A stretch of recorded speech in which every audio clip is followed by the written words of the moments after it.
রাসূল সাল্লাল্লাহু আলাইহি সাল্লামের 23 বছর জিন্দেগির মধ্যে উহুদ ছিল। রাসূল সাল্লাল্লাহু আলাইহি সাল্লামের 23 বছর জিন্দেগির মধ্যে বদর ছিল। রাসূল সাল্লাল্লাহু আলাইহি সাল্লামের 23 বছর জিন্দেগির মধ্যে খন্দক ছিল।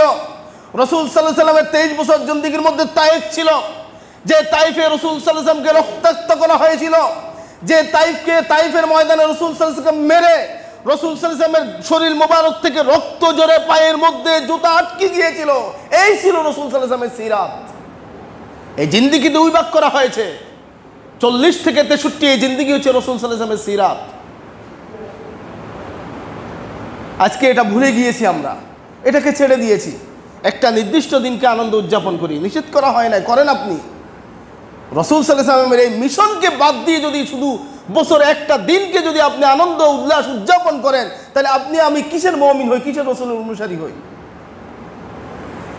আপনি আপনার পিতার তখনই সুসন্তান হবেন যখন আপনার পিতার প্রত্যেকটা কার্যক্রমকে আপনি নিজের জীবনের কর্মসূচি হিসাবে নেবেন। রাসূল সাল্লাল্লাহু আলাইহি সাল্লামের সব প্রত্যেকটা কার্যক্রম ছিল কি?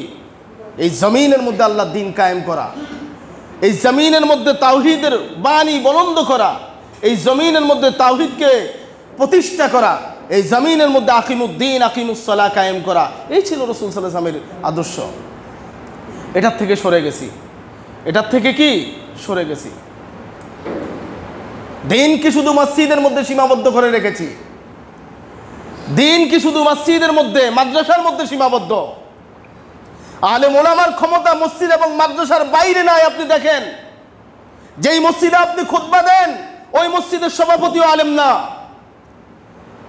যেই মসজিদে আপনি নামাজ পড়েন ওই মসজিদের সেক্রেটারিও আলেম না, যেই সমাজে আপনি বসবাস করেন ওই সমাজের মেম্বারও আলেম না, ওই সমাজের চেয়ারম্যানও আলেম না।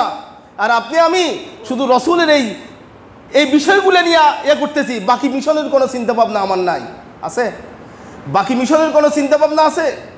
রাসূল সাল্লাল্লাহু আলাইহি সাল্লাম মক্কাতে 13 বছর ইসলাম জিন্দেগির মধ্যে মক্কাতে যে কয়দিন ছিলেন রাসূল সাল্লাল্লাহু আলাইহি সাল্লাম, সেখানে দাওয়াতি কাজ করেছেন। দেখতেছেন ওখানে বুনিয়াদ প্রতিষ্ঠা করা যান না। আল্লাহ সুবহানাহু ওয়া তাআলা বলেছেন, হে নবী, আদর্শের কোনো হোমল্যান্ড নাই, ছেড়ে দেন এটি। যেই জনপদে আপনি ইসলামের বীজ বপন করতে কষ্ট হবে, এখান থেকে সরে যান, অন্য মানুষদেরকে দাওয়াত দেন। ওখান থেকে রাসূল সরে গিয়েছেন, মদিনাতে গিয়েছেন, সেখানে ইসলামী রাষ্ট্র প্রতিষ্ঠা করেছেন। এটা কি রাসূলের মিশন ছিল না ইসলামী রাষ্ট্র প্রতিষ্ঠা করা? এখন আপনার আমার চিন্তা ভাবনার মধ্যে এই মিশন আছে? আপনার আমার চিন্তা ভাবনার মধ্যে এই মিশন আছে? বস্তুবাদী চিন্তা ভাবনা আমাদেরকে ঘিরে ফেলেছে, বস্তুবাদী চিন্তা ভাবনা আমাদের মাথাকে আমার নষ্ট করে দিয়েছে। শুধু চেয়ারের মানুষের পরিবর্তন হয়, চেয়ারের পরিবর্তন হয় না। ঘুষ যে পরিমাণ আগে বর্তমানেও চলে, দুর্নীতি যে পরিমাণ আগে চলেছে বর্তমানেও চলতেছে। আপনি পরিশোধিত বিশুদ্ধ মানুষদেরকে এই পথে নিয়ে আসেন। পরিশোধিত বিশুদ্ধ মানুষ ছাড়া কখনো সার্বক্ষণিক কল্যাণ সম্ভব হবে না। আর এই পরিশোধিত বিশুদ্ধ মানুষের তৈরি করতে হলে রাসূলের জিন্দেগি ছাড়া কোনো উপায় নাই। রাসূলের 23 বছরের জিন্দেগি ছাড়া কি নাই? কোনো উপায়।